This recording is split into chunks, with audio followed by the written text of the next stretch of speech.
spectacular circus clutch catch by Dez Bryant, as I tweeted yesterday. Dez for Prez. That's how excited I was. I don't know if I want to go that far, but the idea, we could be in some trouble there. But you get the idea. Yeah, sure.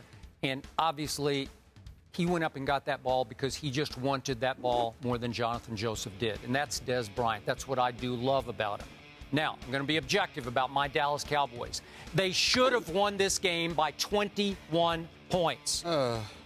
The Dallas Cowboys are going to have to play much better than we saw yesterday, at least much cleaner than we saw yesterday, if, in fact, they're going to do what I predicted before the year that they would do, which is win the NFC East.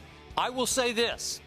They were very lucky yesterday that Johnny Manziel wasn't the quarterback for the Houston Texans, or they would have lost that game. Remember, Houston had a chance. They had a chance to pick Johnny Manziel. Why do you say that? Because he would have lit him up yesterday. Ryan Fitzpatrick, I'm like, thank you that Ryan Fitzpatrick is the quarterback of the Houston Texans, because that's how Dallas survived that game. The point is that the Dallas Cowboys, under dire circumstances, managed to do something they would not have done last year. They won the football game because this is a different team than it was last year or the year before, the year before, the year before. This team has a winner's backbone to it that it did not have a year ago, and I'm going to stick by that. This team, we saw defumble Murray, defumble in the first quarter as he had in 3 previous games. We saw Dwayne Harris fumble a punt. We saw Terrence Williams drop what I think would have been a touchdown pass near the goal line. We saw Tony Romo go gunslinger again and throw an interception on what could have been a touchdown pass down near the goal line. And despite all that, this team bounced back and still won the game. Yet Tony Romo got, you mentioned the 2 throws that he made.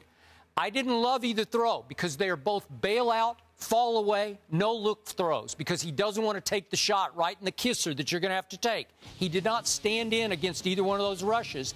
He just flung it up, and it could have been caught by either team to me.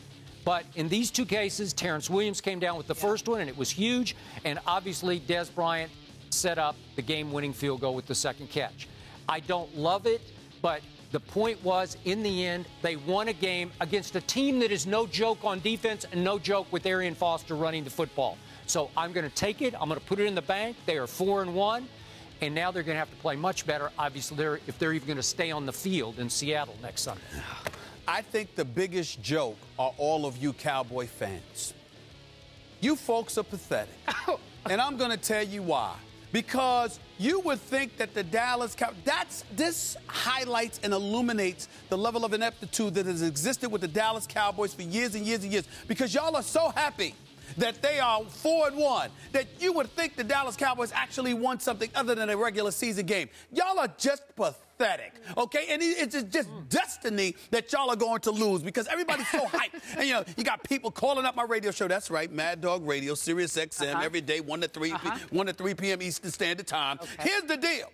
You just absolutely killed me because the Dallas Cowboys went up against a backup quarterback, somebody who has proven he can't be successful as a starting quarterback in the NFL. He's had his moment. Okay. Oh, stop it. So what? Who cares? Everybody has their moments. So what? Well, I mean, he was a starter in Buffalo for a while. Matt Schaub had a few moments, okay? Just stop it. This is what I'm talking about here.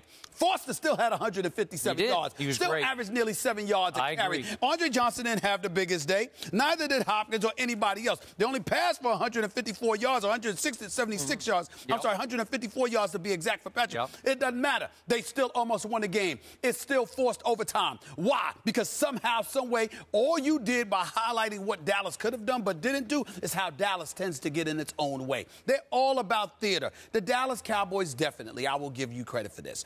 Dallas Cowboys definitely appear to be a team that is finding ways to win and not get in their own way, which is different than what we've seen from them the last 4 years. I'll give you that. But it's only week 5.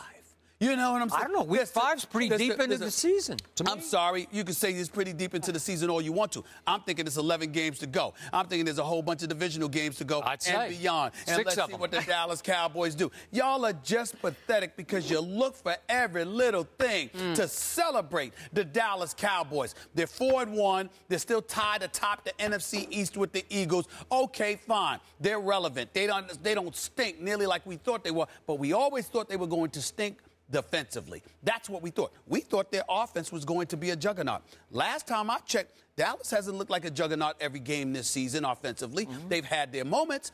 They put up enough points to win, but at the same time, we look at them and we say, wait a minute. We expected their offense to be a bit more fluid. We expected their offense to be a bit more, explosive. What I'm waiting for is for DeMarco Murray to wear down just a little bit. I'm not talking about getting hurt. I don't wish that on anybody. I don't know. Okay? No, I don't do that. Don't play like that. Right. I don't do that. I don't wish for him to get hurt or anything. But I will say this. He ain't going to be able to keep this workload up. Somehow, some way. I don't believe that Jason Garrett and Linehan and those boys are going to go to Dunbar or Randall to rush the football. I think that's they his will. backup. I'm saying they might try, but they ain't DeMarco Murray. There's a reason he's getting 31 carries and Randall got 2 and Dunbar doesn't have any. I'm saying to you that in Murray they trust. And if it ain't Murray, they're going to ultimately lean towards giving more opportunity and chances to Tony Romo. See, that's what I'm waiting for. On them to get I'm waiting for Tony Romo to show up. I'm not talking about a little twisted back. Oh, I threw the ball wrong. I twisted my body. I contorted my body. I'm not talking about that. I'm waiting for Tony Romo to go back there and be the gunslinger that he is and saying, you know what? Give me the football, okay? Because DeMarco Murray is working too hard. We need to throw the football more. I'm waiting for that because that's the Cowboys that I know and love. Right. And I'm waiting for that. When they start winning games because Tony Romo's flinging that football, y'all come talk to me. Because I've been saying for years, if you had given DeMarco Murray the ball last year, they would have been in the playoffs. If you had given it to him the year before, they would have been in the playoffs. You didn't give him the football enough. That was your problem because you wanted Romo to save the day. I believe that's who the Cowboys are. And I think all of this is fool's gold. Let's see what happens.